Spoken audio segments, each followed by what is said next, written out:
Dear students, today we can revise the topic Thermometry, Expansion and Calorimetry. For NEET, JEE and KEAM entrance exam, we can wait a minimum one question from these simple topics.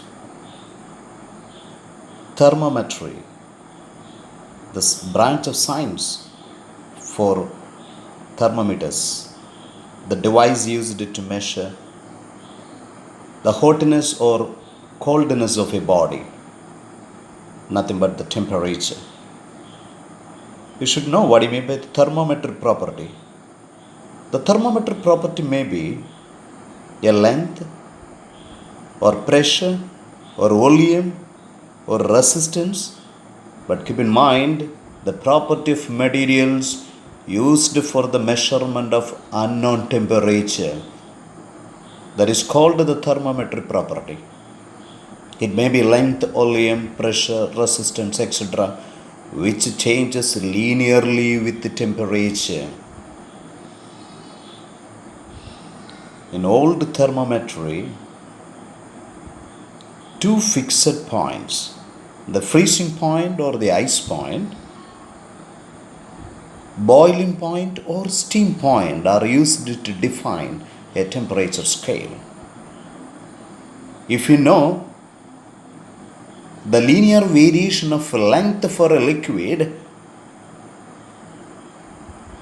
the pressure for a constant volume gas,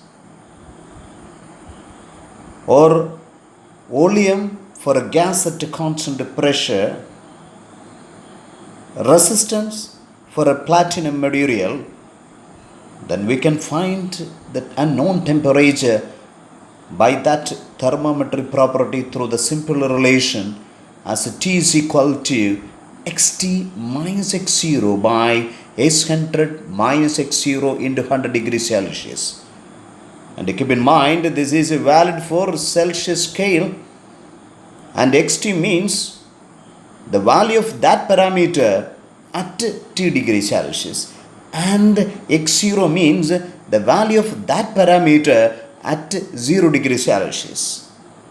And here x100 means the value of length for the liquid at 100 degrees Celsius.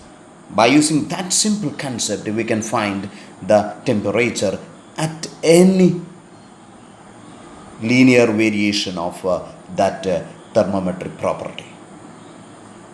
So, in this relation, in place of length, you can substitute for x, and for constant volume gas thermometer, we can write as Pt minus P0 by P100 minus P0. For constant pressure gas thermometer, we can write the volume at a temperature T, Vt minus V0 by V100 minus V0. And for platinum resistant thermometer, we can write as RT minus R0 by R100 minus R0 into 100 degrees Celsius. But for modern thermometry, instead of the two fixed points, only one reference point under consideration. And keep in mind, it is nothing but the triple point of order. The triple point means the three phases coexist at a particular point. The corresponding temperature, that is a triple point. You know the 0 degrees Celsius as 273.15 Kelvin. The triple point of water is just 0.01 degrees Celsius. In Kelvin scale, we can say 273.16 Kelvin. If x, Tp and x are the values of thermometric properties at a triple point, and the unknown temperature Tk, which can be easily find out, is equal to 273.16 into x by xTp. So these are the very important two relations. And keep in mind one, old thermometer with the two fixed points, the modern thermometry with one fixed point, that is a triple point of water. See, the very important another concept, the different scales.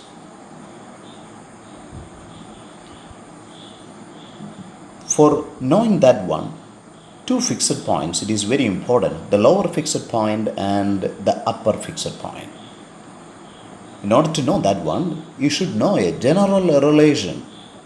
The reading on any scale, it may be Celsius or Fahrenheit or Kelvin or room, that minus the lower fixed point minus by the upper fixed point minus lower fixed point is a constant always.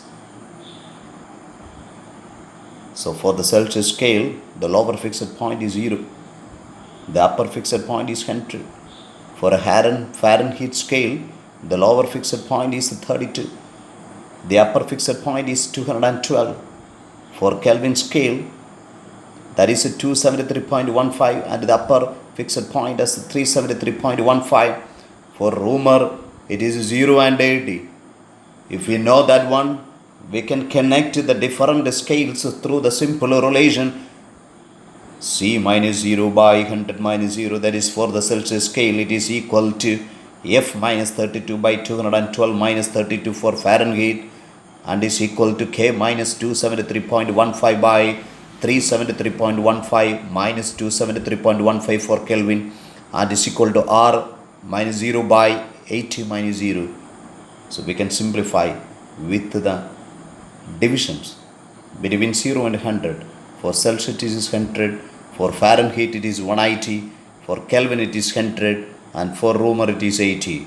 So we can solve. These are the very, very, very important relations to find the link between the two scales. We can use this concept. And the change in temperature we can relate as a delta C by 5 equal to delta 5 by 9 equal to delta K by 5 equal to delta R by 4.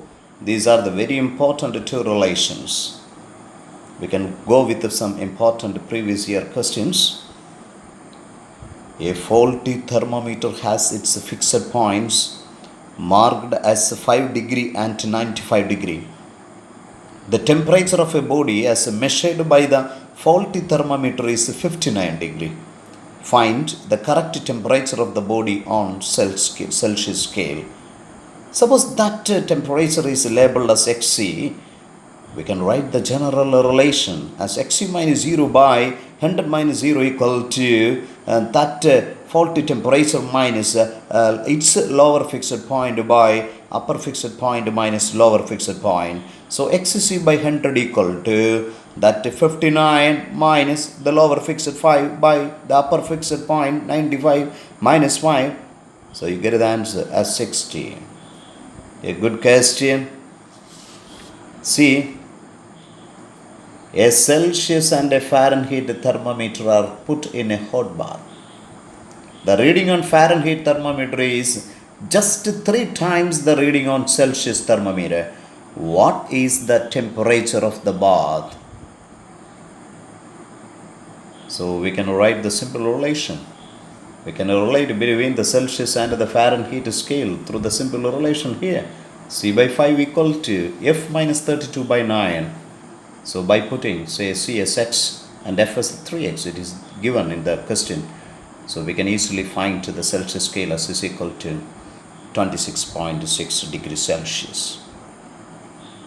So the next very important concept, the expansion due to temperature. The expansion of matter on heating is called thermal expansion. The expansion of solids can be divided into 3. The linear expansion, if the length got the predominant importance. The superficial or aerial expansion, if the predominant parameter is area.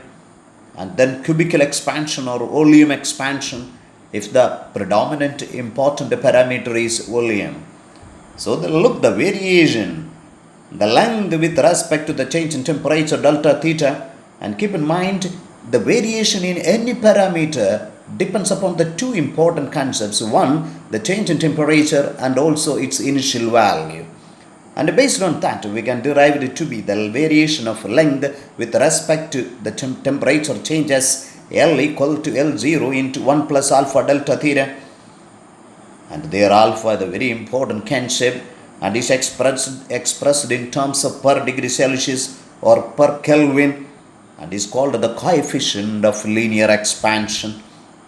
Can be find out is equal to change in length by the original length into the change in temperature. The area variation with respect to the change in temperature can be expressed as A dash is equal to A into 1 plus beta delta theta. There we can write that beta equal to delta A by A into delta theta. Again got the same unit as per degree Celsius or per Kelvin, and that beta is called the coefficient of areal expansion. And similarly, the volume expansion, V dash is equal to V into 1 plus gamma delta theta. There gamma is called the coefficient of volume expansion. Look their relation. The beta can be related with alpha as beta equal to 2 alpha, gamma equal to 3 alpha. Their ratio, the alpha is to beta is to gamma equal to 1 is to 2 is to 3.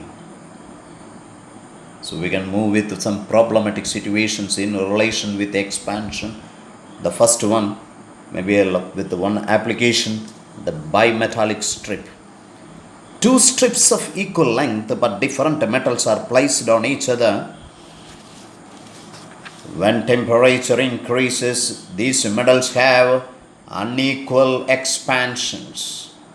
Here the metal with the greater expansivity will come on the convex side. So we can say that alpha copper is greater than iron, and then copper is on the convex side. And another, a brained concept, you can wait the question even from J Advanced. False metal scale reading.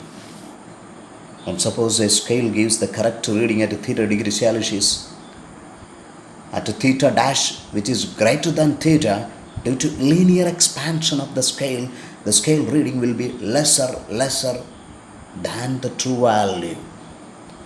But if theta dash is less than theta, due to contraction of the scale shows the greater reading than the true value. Then how easily we can find the true value? That is equal to the scale reading in 1 plus alpha delta theta. The true value equal to the scale reading into 1 plus alpha delta theta. The third one, the gain or loss of time for a pendulum. Say at 0 degree Celsius, suppose it is written as T0 equal to 2 pi into root L0 by G. Then after a change in temperature, we can write as T dash is equal to 2 pi into root of L dash by G. So we get the genuine relation as after the temperature, we can write as T dash is equal to T0 into 1 plus alpha delta theta, the whole raised to half. If we apply the binomial theorem, then you get the value, the change in time period with respect to the original value equal to half alpha delta theta. Keep in mind there alpha is the linear expansivity. It purely depends upon the material. But keep in mind for the pendulum, the length, the suspended fiber should be metal. Look the next one. The variation of density with the temperature. So simply, the delta dash is delta 0 by 1 plus alpha delta t. So when temperature increases, the volume increases and hence the density decreases. But it can be reduced to a simple expression by using the binomial theorem that delta dash is equal to delta 0 into 1 minus alpha delta theta. The fifth point, another problematic situation, but very, very important, the expansion of liquids. But keep in mind, the liquids are always heated in a vessel. We have to account the expansions of both the liquid and the vessel. For the liquid, we can write, and suppose we take the liquid to the brim, then VL equal to V into 1 plus gamma L delta theta. There, gamma L is the coefficient of volume expansion of the liquid. But if we just consider independently the vessel under consideration, that volume expansion can be write as VB is equal to V into 1 plus gamma B delta theta, where gamma B is the coefficient of volume expansion of the vessel. The very important concept, the gamma apparent is equal to gamma L minus gamma B. The real expansivity is nothing but equal to gamma L equal to gamma apparent plus gamma B for the vessel. And keep in mind the situations, if gamma L is greater than gamma B, the level of liquid rises. If gamma L equal to gamma B, the level remains the same. If gamma L is less than gamma B, the level of liquid decreases. It's a very important concept. That relation got a very importance in our exams. The sixth one, a simple point, the anomalous behavior of expansion of water. Unlike other liquid, when temperature increases, the volume of water at first decreases till 4 degrees Celsius. And keep in mind that water got the maximum density at 4 degrees Celsius. So that is a very important concept. Look the graph. See, now we can go with some problematic situations. A sheet of brass is 50 centimeter long and is 10 centimeter broad at 0 degrees Celsius. The area of the surface increases by 1.9 square centimeter at 100 degrees Celsius. Find the coefficient of linear expansion of the brass. So simply we know as beta is delta A by A into delta theta. Just substitution. You get the value of beta, but the question is to find alpha. So alpha is beta by 2. You get the answer. Keep in mind it's unit. An iron seconds pendulum. Keep in mind for the second pendulum the time period is 2 seconds. Keeps the correct time at 20 degrees Celsius. How much will it lose or gain per day if the temperature changes to 40 degrees Celsius? The gamma of iron it is given. If gamma is given, we can easily find what is alpha. So we know the concept, the change in time period is by T is equal to half alpha delta theta. So we find the equation with substituting. The loss for 2 seconds, we get the value. That is second pendulum time period. Then we can easily find for 1 second what is the loss, just half. Then for per day, you just multiply 1 day, got the value 86,400 seconds. You get the answer as 10.368 seconds. And that's a very good question. The coefficient of apparent expansion of a liquid when determined using two different vessels A and B are gamma 1 and gamma 2 respectively. If the coefficient of linear expansion of the vessel capital A is alpha, the coefficient of linear expansion of the vessel B is. A good question. Look the choices. So the given concepts, the gamma vessel is 3 alpha. For the gamma real, for the liquid is nothing but is equal to gamma 1 plus 3 alpha. For gamma real, for the second one, we can write as gamma 2 plus 3 alpha beta. Our aim is to find what is alpha. So we can just relate them and you get the answer. A good concept. So we can move to the very important concept. The specific heat capacity is nothing but the amount of heat required to rise the temperature of unit mass of a substance per 1 degree Celsius or 1 Kelvin. But at the same time, if it for 1 mole of a substance, we can say the molar specific heat. If it is for the whole body, we can say it's the thermal heat capacity. So the specific heat capacity with the equation as delta Q is equal to mc delta T. The very important concept. Look, it's a unit. And our aim is, keep in mind, the heavier the molecular mass, the smaller will be the specific heat capacity. A specific heat capacity is inversely proportional to the molecular mass. And keep in mind, the C for the gas is greater than for liquid, which is greater than the solid. So the hydrogen got the maximum value. And keep in mind, if you just consider water, it's a liquid, solid, and the gas states, you should know the value of C. For water in CGS, it is 1 calorie per gram per Kelvin. For ice, it is 0.5, and for vapor, 0.47. The molar specific heat capacity for 1 mole of a substance. So capital M with the small c. You get the value. You just look the unit. Very important. The thermal heat capacity, the whole mass, so small m into small c. You get the value. Joules per Kelvin. We have to express in terms of joules per Kelvin. So you should know the difference between small c, capital C, and the heat capacity. Very important in the examination point of view. See, the water equivalent, another simple representation. The heat capacity of a body is expressed in terms of mass of water. The water equivalent of a body is the quantity of water which would be raised through 1 degree Celsius or 1 Kelvin by the amount of heat required to raise the temperature of body through 1 degree Celsius. So, and is expressed in terms of gram or kilogram.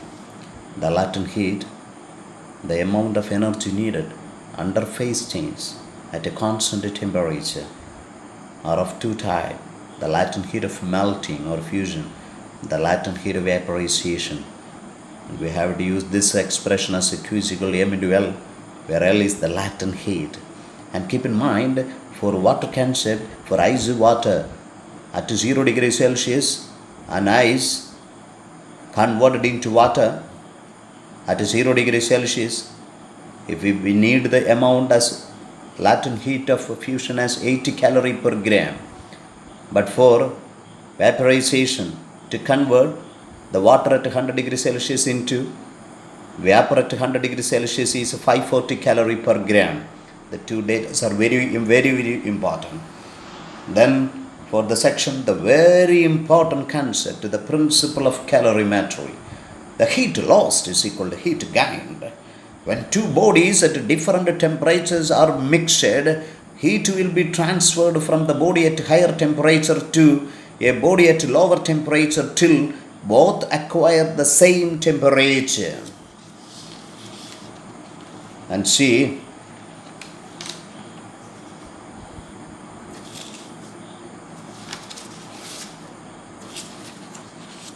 the very important concept,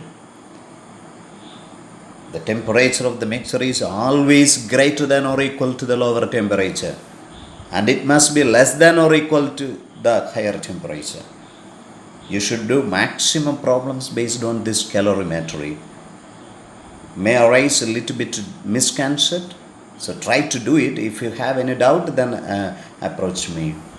See the variation of temperature with the time. Suppose we are giving enough amount of energy to ice at minus theta degree Celsius, say minus 20 degrees Celsius. So the amount of energy is used at first to increase its temperature to 0 degrees Celsius.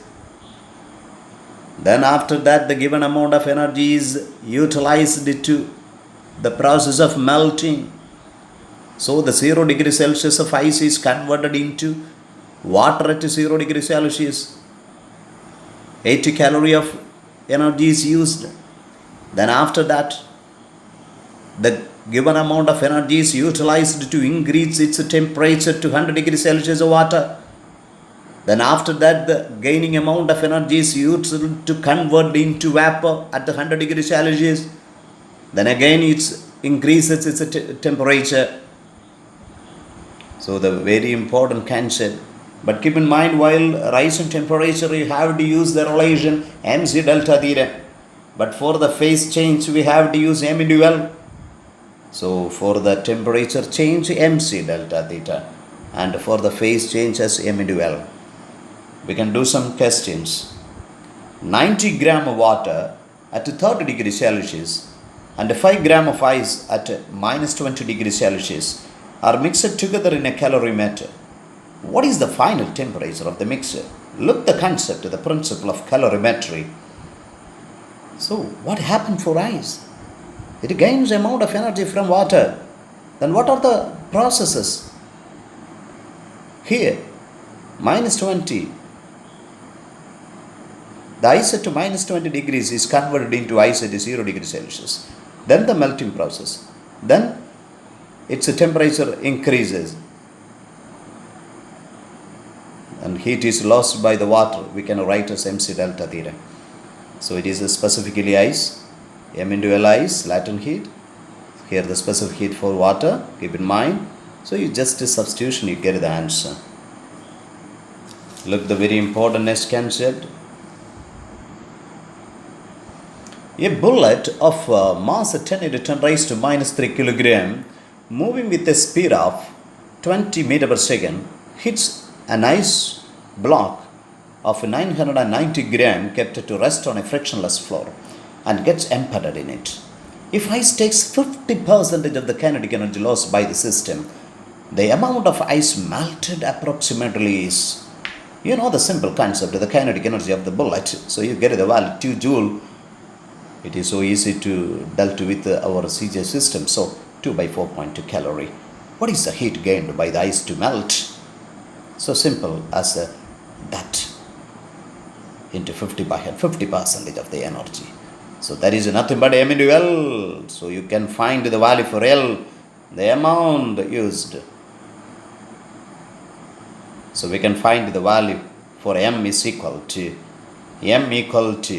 1 by 4.2 into 80.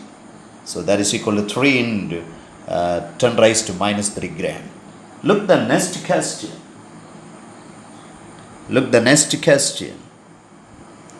Calculate the amount of heat in calorie required to convert 5 gram of ice at 0 degrees Celsius to steam at 100 degrees Celsius. So look the very important process. At first the melting, so M into L, then 0 degrees Celsius, we have to convert the water at 0 degrees Celsius into water at 100 degrees Celsius, so MC delta theta, and then we have to convert that water at 100 degrees Celsius into that steam at 100 degree. So we have to use this relation. So we get the answer. So it's a very important concept. So try to do maximum MCQs. God bless you. Take care.